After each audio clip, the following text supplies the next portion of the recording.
Friends and subscribers, welcome to Seethai Vivek YouTube channel. Already சொல்லியிருந்தேன் முன்னாடி வீடியோவிலே, பஞ்சாப் கிங்ஸ் தான் வின் பண்ண போகிறாங்க. நரேந்திர மோடி ஸ்டேடியத்தில் நல்ல ஒரு ரெக்கார்டு வந்து ஸ்ரேயஸ் ஐயருக்கு இருக்குது அப்படிங்கிறத நான் ப்ரிவியூ முன்னாடியே வந்து சொல்லியிருந்தேன். ஓகேவா, வேணால் போய் பாருங்கள். அதே போல் ஹர்திக் பாண்டியா அந்த கேப்டன்சி ரொம்ப அளவில் இல்லை அப்படிங்கிறதையும் சொன்னேன். அதே போல் நடந்திருந்தது. நிறைய வந்து நான் கெஸ் பண்ண மாதிரி நிறைய இந்த மேட்ச் வந்து போச்சு. எல்லாருமே பல்டான் ஜெயிப்பாங்க 99% சொல்லியிருந்தேன். அதே போல் நான் சொல்லியிருந்தது பஞ்சாப் கிங்ஸ் தான் வின் பண்ணுவாங்க அப்படிங்கிறதும் நடந்திருந்தது. ஓகேவா, மழை பெஞ்சுது, ரொம்ப கட் ஆஃப் டைம் 9:30 அந்த மாதிரி போனாலுமே ஃபுல் மேட்சஸ் வந்து நடந்தது. ஃபுல் டீட்டெயில் வந்து பார்க்கலாம்.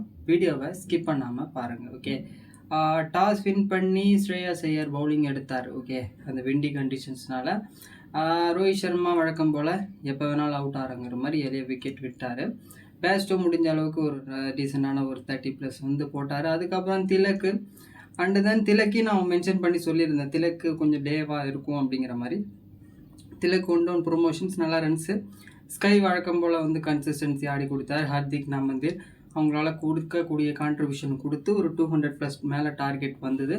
இன்னொன்று 200 மேலே டார்கெட்டை வந்து எந்த டீமும் சேஸ் பண்ணல அப்படிங்கிற ஒரு ரெக்கார்டு வந்து இந்த மேட்ச்சில் வந்து பீட் பண்ணாங்க. ஓகேவா, ஏன்னா வந்து நான் என்றைக்குமே சொல்லியிருந்தேன் 200க்கு மேலே ஒரு 220 230 அப்படின்னா ஆப்போசிட் தோற்றுருவாங்க நரேந்திர மோடி ஸ்டேடியத்தில். அப்படி இல்லை அப்படின்னா 200 அந்த 210க்குள்ளே இருக்கும்போது கண்டிப்பாக சேஸ் பண்ணிவிடுவாங்க. காரணம், அந்த பிச்சு வந்து நல்லாவே வந்து பேட்டுக்கு வரும் நரேந்திர மோடி ஸ்டேடியத்தை பொறுத்தளவுக்கு. அந்த மாதிரி நடந்திருந்தது. அதே போல் செகண்ட் இன்னிங்ஸில் நல்லா ஆடினாங்க. ஸ்டார்ட் கொஞ்சம் பிரஸ்பிந்தர் சிங் 4 அந்த மாதிரி அடித்தாலுமே அவுட் ஆகிட்டார். ஓகே, பிரியான்சாரியா மீன் டீசனான கான்ட்ரிபியூஷன். அதுக்கப்புறம் நெய்தல் வதேரா, ஸ்ரேயஸ் ஐயர் நல்ல ஒரு பேட்டிங் கொடுத்து ஒரு நல்ல ஒரு பார்ட்னர்ஷிப் போட்டு மேக்ஸிமம் வந்து மேட்ச் முடிச்சு கொடுத்த மாதிரி இருந்தது. செம்மையான ஒரு பேட்டிங் பர்ஃபார்மன்ஸ் வந்து கொடுத்து ஸ்ரேயஸ் ஐயர் ஒரு பக்கம் நின்னார். க்ரௌடே வந்து மும்பை ஃபேன்ஸு. ஓகேவா, பிரீத்தி சிந்தா ஒரு சில அந்த சிவப்பு சட்டை மட்டும் தெரிஞ்சிருந்தது. மீதி எல்லாமே வந்து மும்பை தான். ஆனால் வந்து தனியே ஒரு ஆளாக நின்று கடைசி வரைக்குமே நின்று நல்லா வின் பண்ணி கொடுத்தாரு. டெல்லி கேபிட்டல்ஸை ஃபைனல் எடுத்துகிட்டு போயிருக்காரு. KKR final and then Punjab Kings final. 3 டிஃப்ரெண்ட்டான ஃபார்மேட்டு இருக்கக்கூடிய டீமை ஃபைனலுக்கு கொண்டு போன முதல் கேப்டன். ஓகேவா, அதே போல் பேக் டு பேக் ஃபைனல் கொண்டு போனக்கூடிய சீசனுக்கு ஃபைனல் போன கேப்டன் அப்படிங்கிற மாதிரி நிறைய ரெக்கார்டு வந்து இருக்குது. ஐ திங்க் வந்து ரோஹித் சர்மா பண்ணியிருக்காரு பேக் டு ஆனால் இது வந்து வெவ்வேறு ஃப்ரான்ச்சைசி. ஓகேவா, நீங்கள் வந்து மைண்டில் வச்சுக்கணும்.